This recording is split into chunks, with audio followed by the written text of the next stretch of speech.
Hello friend, कैसे हो आप सभी। Welcome to the channel. मैं ठीक हूँ, आशा करती हूँ आप सभी भी ठीक होंगे। आज का टॉपिक शुरू करते हैं। आज का टॉपिक है bill of exchange, concept plus MCQ. Although सभी को कुछ ना कुछ या यूँ कहें कि बहुत कुछ पता होगा, बट यही है ना कि जब तक हम रिवाइज नहीं करते तो सब बेकार है। Because knowledge without practice is useless and practice without knowledge is dangerous. मेरा इस वीडियो को बनाने का मेन मोटिव बस यही है कि कंसेप्ट को रिवाइज करके एमसीक्यू के थ्रू प्रैक्टिस करें। अगर आपको वीडियो पसंद आए तो बस एक स्माइल कर देना, और लगे कि किसी और फ्रेंड को भी वीडियो चाहिए तो उसको बस शेयर कर देना। मेरा मोटिव बस अपनी नॉलेज को आपके साथ शेयर करना है। तो ज़्यादा टाइम ना लेते हुए शुरू करते हैं। अगर आपको PDF चाहिए तो कमेंट कर देना, फ्री ऑफ कॉस्ट। तो आज का टॉपिक है बिल ऑफ एक्सचेंज। सबसे पहले मीनिंग जान लेते हैं। According to the Negotiable Instrument Act 1881, a bill of exchange an unconditional order signed by the maker directing a certain person to pay a certain sum of money only to or to the order of a certain person or to the instrument। तो जो bill of exchange है वो एक unconditional order है। Means इसमें seller buyer को order देता है, वो भी अनकंडीशनल, मीन्स बिना किसी कंडीशन के। प्रोमिसरी नोट और बिल ऑफ एक्सचेंज में मेन डिफरेंस यही होता है कि जो हमारा प्रोमिसरी नोट होता है ना, उसमें जो बायर है वो प्रोमिस करता है कि वो एक सर्टेन सम सर्टेन टाइम के बाद पे कर देगा। लेकिन जो हमारा बिल ऑफ एक्सचेंज है उसमें जो सेलर है वो ऑर्डर देता है बायर को कि आपको एक सर्टेन सम सर्टेन टाइम के बाद मुझे या मेरे द्वारा बताए व्यक्ति को पे करना है। इसे एक एग्जांपल से समझते हैं। मान लो हमारे पास 2 पर्सन हैं, एक खुशी है, दूसरी आरती है। ठीक है जी, ये हमारी होगी खुशी, ये हमारी सुंदर सी होगी आरती। खुशी जो है सामान बेचती है आरती को, ठीक है, और बदले में क्या बोलती है, वो उसे आदेश देती है, दोनों की सहमति से आरती पर एक बिल लिखा जाता है कि आरती अभी तेरे पास पैसे नहीं हैं तो ठीक है, तू 1 महीने बाद मुझे पेमेंट कर देना। इस पर जो खुशी है एक बिल लिखती है कि मैंने गुड्स आरती को सेल की हैं, बदले में आरती मुझे जितने भी महीने हो, 3 महीने 1 महीने के बाद पेमेंट कर देना, या मैं जिसको बोलूँ उसको पेमेंट कर देना। मानो कि जो को पेमेंट कर देती है। अब बात करते हैं फीचर की। Feature of a bill of exchange. First in it is drawn by the creditor, seller और सप्लायर। हमारे केस में क्रेडिटर कौन था? खुशी, जिसने गुड सेल की थी आरती को। तो बिल कौन लिखता है? क्रेडिटर। सेकंड है it is an order to make payment. यह एक ऑर्डर होता है, जैसे कि पीछे देखा था, ना कि कोई promise. Third one is the maker of the bill of exchange must sign it. जो बिल को लिखने वाला है उसके साइन जरूर होने चाहिए। Fourth is it is accepted by drawee, payer, customer, debtor. हमारे केस में इन सब का रोल किसने प्ले किया था? वो थी Aarti. Fifth is the payment to be made must be certain. इससे नेक्स्ट है टाइम सर्टेन होना चाहिए, पेमेंट सर्टेन होनी चाहिए, उसके अकॉर्डिंग किसी फिक्स व्यक्ति है, मतलब व्यक्ति सर्टेन होना चाहिए। Last but not least it must be stamped as per the requirement of law. Next है पार्टीज। बिल ऑफ एक्सचेंज की 3 पार्टी हैं, drawer, drawee and payee. Drawer कौन होता है? जो बिल को लिखता है। ड्रॉई जिस पर बिल लिखा जाता है, एंड पे वो पर्सन होता है जिसको बाद में पेमेंट करनी होती है। वो ड्रॉर भी हो सकता है और उसके बिहाफ पर कोई अदर पर्सन भी हो सकता है। जैसे ये एक person, second person, third person, इसने इसके ऊपर बिल लिखा, तो ये हमारी खुशी है। खुशी ने बिल लिखा किस पर? आरती पर, तो आरती ड्रॉई है। एंड थर्ड पर्सन रिया। या तो आरती एक सर्टेन टाइम के बाद खुशी को पेमेंट कर दे, या खुशी के बिहाफ पर अगर खुशी बोले तो रिया को पेमेंट कर दे।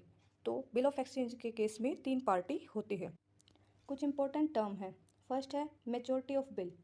The term maturity refers the date on which a bill of exchange और a promissory note becomes due for payment, it arriving at the maturity date 3 days known as days of grace must be added to the date on which the payment of credit expire। Means bill की maturity date वो date होती है जिस पर bill की payment के लिए, जो बिल है वो पेमेंट के लिए ड्यू होता है। इसमें ड्यू डेट में 3 दिन ऐड किए जाते हैं जिन्हें ग्रेस डे बोलते हैं। बट ग्रेस डे के केस में 2 केस हैं। First one is due date अगर गवर्नमेंट या नेशनल हॉलीडे को हो तो एक दिन पहले पेमेंट करनी होती है। इसको हम आगे क्वेश्चन करते टाइम समझेंगे। और जो नेशनल हॉलीडे हैं वो 4 कंसिडर की जाती हैं: Sunday, Republic day, independence day and 2 October, Mahatma Gandhi Jayanti. Second case है ड्यू डेट अगर इमरजेंसी हॉलीडे को हो तो उससे एक दिन बाद पेमेंट की जाती है। ठीक है, तो ड्यू डेट के संबंध में 2 केस हैं। कैसे? एक तो ये कि पेमेंट मंथ में दी जाए कि 2 महीने बाद पेमेंट करनी है, 3 महीने बाद पेमेंट करनी है, या पेमेंट 40 दिन के बाद करनी है, डेज में की जाए। तो इसके रिगार्डिंग हम एक एग्जांपल लेंगे। जैसे एक बिल है, वो 1 जनवरी 2020 को लिखा गया और 40 दिन के लिए लिखा गया, 40 डेज। ठीक है, तो इस केस में ड्यू डेज क्या होगी? 30 दिन जनवरी के प्लस 10 दिन फरवरी के, ठीक है, प्लस 3 डे ग्रेस के, मीन्स टोटल अगर हम देखें तो कितने 13 फरवरी जो है हमारी ड्यू डेट होगी। ठीक है। सेकंड केस, अगर बिल 1 जनवरी को लिखा गया और ये बोला कि 1 महीने बाद ड्यू डेट है, तो 1 महीने के अकॉर्डिंग हम क्या करेंगे, 1 फरवरी कंप्लीट महीना, चाहे वो 28 दिन का हो, 31 दिन का हो, तो हम कंप्लीट महीना लेंगे 1 फरवरी प्लस 3 डेज ग्रेस के, मीन्स ड्यू डेट हमारी कितनी हुई, 4 फरवरी। सेकंड पॉइंट है dishonour of a bill, means on due date non payment by the drawee. Bill का डिसऑनर होना मतलब ड्रॉई के द्वारा पेमेंट करने से मना कर देना कि ठीक है भाई मैं पेमेंट नहीं करता, तो तब हमारा बिल डिसऑनर हो जाता है। थर्ड है नोटरी पब्लिक, यहाँ नोटरी चार्जेस आएगा, नोटरी चार्जेस नहीं मीन्स नोटिंग चार्जेस, सॉरी। ठीक है, तो नोटिंग चार्जेस इसको ठीक कर लेना, नोटिंग चार्जेस। ठीक है, तो नोटिंग चार्जेस जो फीस नोटरी पब्लिक को दी जाती है वो नोटिंग चार्जेस होता है। तो क्वेश्चन अराइज हुआ होगा कि नोटिंग चार्जेस क्या होता है। अभी पता चला कि जब बिल डिसऑनर होता है तो ड्रॉर नोटरी पब्लिक के पास जाता है कोर्ट में जाने से पहले, तो जो नोटरी पब्लिक है वो नोटिंग चार्जेस लेती है। अब फिर से क्वेश्चन अराइज हुआ होगा कि नोटरी पब्लिक कौन होती है, वो भी समझते हैं। एग्जाम्पल लेते हैं कि ये ड्रॉर है ए, ये ड्रॉई है जिस पर बिल लिखा, ये ए है, सुंदर सुंदर सी तो आँखें इसकी हैं, एक अच्छा सा फेस इसका है। ठीक है, अब क्या होता है, जो ड्रॉर है ए वो बी के पास जाता है, ठीक है, कि मेरे पैसे दे दे, लेकिन बी मना कर देता है। इसके बाद जो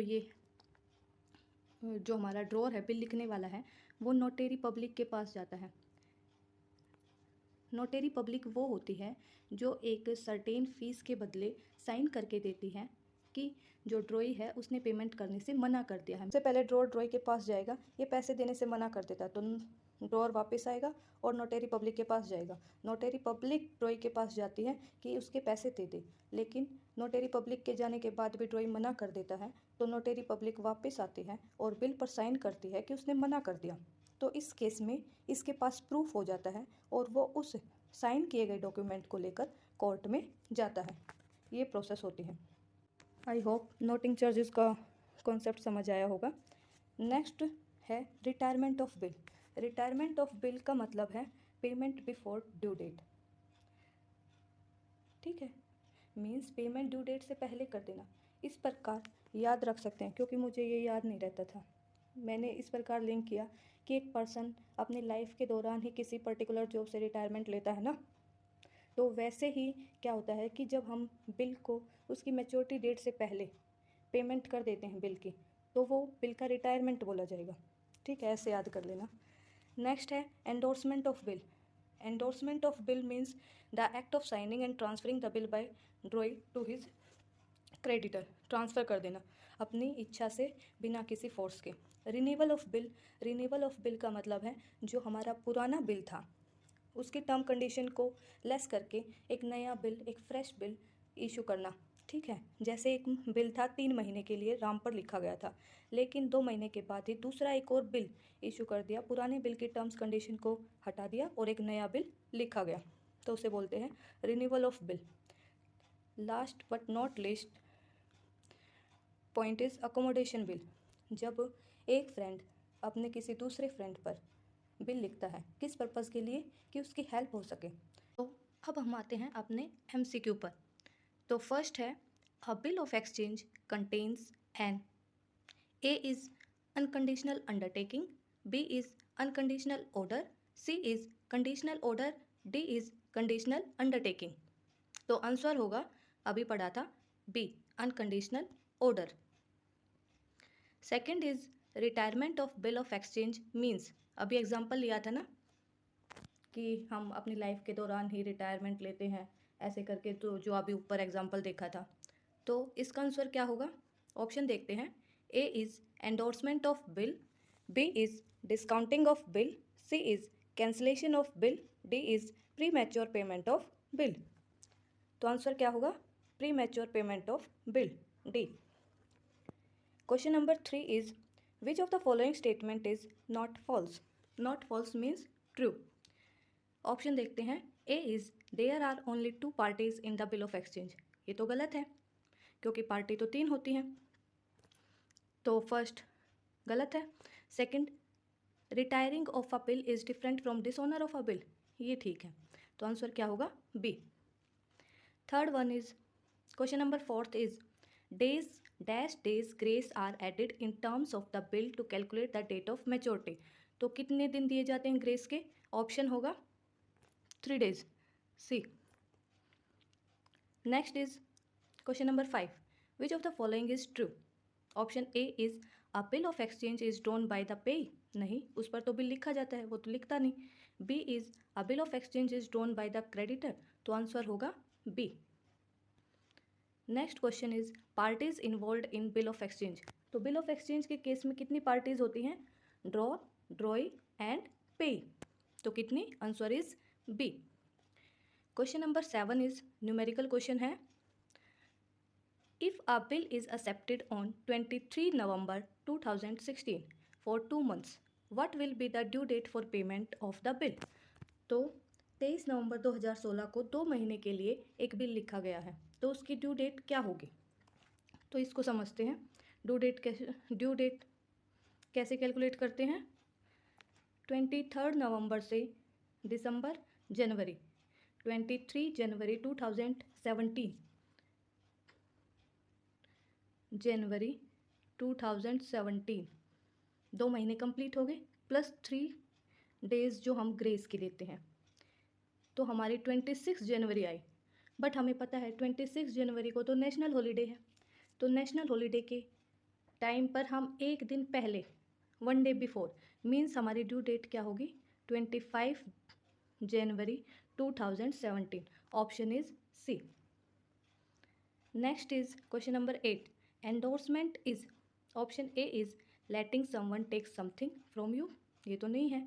B is legally transferring your right to other, ये बिल्कुल ठीक आंसर है। जब हम अपने राइट को किसी दूसरे को ट्रांसफ़र करते हैं, वो भी कानूनी रूप से, तो वो हमारा क्या बोलता है, endorsement of bill. Next question is question number 9, ये भी सेम क्वेश्चन है, इसे आप खुद से ट्राई करेंगे और कमेंट में अपना आंसर बताएंगे। Question number 10 which term is used in dishonour of a bill.